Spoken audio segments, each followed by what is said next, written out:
crazy, which is probably what they say about me, sitting here for 3 hours on a Tuesday afternoon. Well, I've got with me Nathan Bell, who's returned to the Triple H microphone. Nathan was with me. We had a very great conversation earlier on in the year where we talked about where his background was and what he was doing now.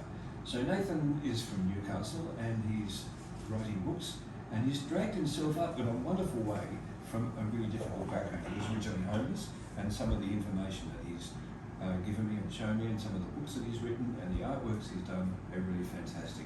So welcome to Triple H, Nathan. Thanks for having me back on. So you're back up here. What are you doing in the Hornsby camp? Well, we've been travelling around different parts of New South Wales promoting my books and art, and also books and art made by other clients of the service I'm with, Reliability.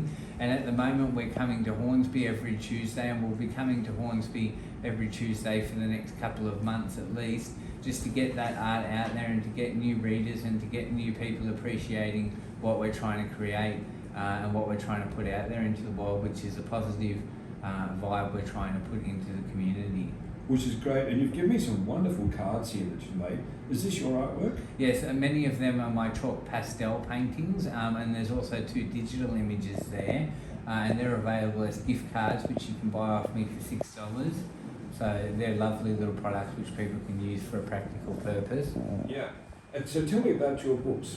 Which books are you selling at the moment? Well, I've got 6 books. I've got my novel, Kings of the New Age, The Quest of the Balancing Stones, and then I've got 5 short stories which I've published, and they've been very popular in Newcastle, and now we're trying to get them out here so that people in Sydney and Hornsby can enjoy them as well.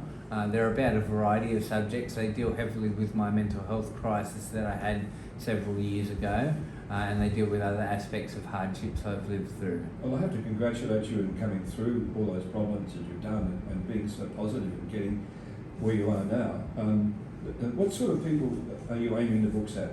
Who would be your readers? Oh, I absolutely believe that my books are for anyone who enjoys them. Certainly people with a lived experience of schizophrenia and other mental illness will relate to them. Some of them also deal with political issues and social commentary, so people who are into that will relate to them. But really anyone who likes my books, I just want them to be appreciated.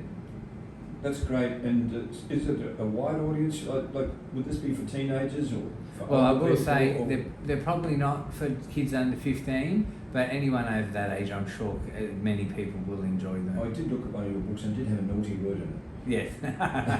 So there's a few of those. So anyone under 15, probably not for them, but for people older than that, definitely suitable. And they're really well written, and your illustrations are really fantastic. I'm very impressed with the stuff that I'm looking at now. So where did you get your art inspiration from? Because it's so different. I'm looking at one here which looks a little bit like a Gauguin, and then you've got something that looks like Banksy might have done it. It's just different all over the place.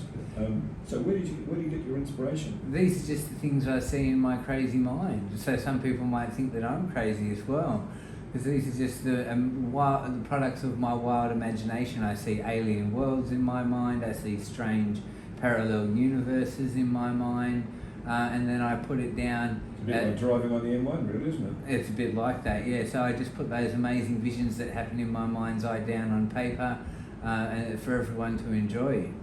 That's fantastic. I'm very impressed with that. And so the books you've got, you're selling 6 books?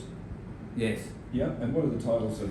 Kings of the New Age, The Quest of the Balancing Stones, The Wizard's Spell, The Wizard and the Eye Man, Shamanic Journey, 1 Minute to Midnight, and Saturday Night on Beaumont Street. Great. And they're all different kind of style of book, different sort of topics and so forth? 4 of them are fictional memoirs, so creative non-fiction, which means they're based heavily off my personal life, but they're sort of fictional still to some extent.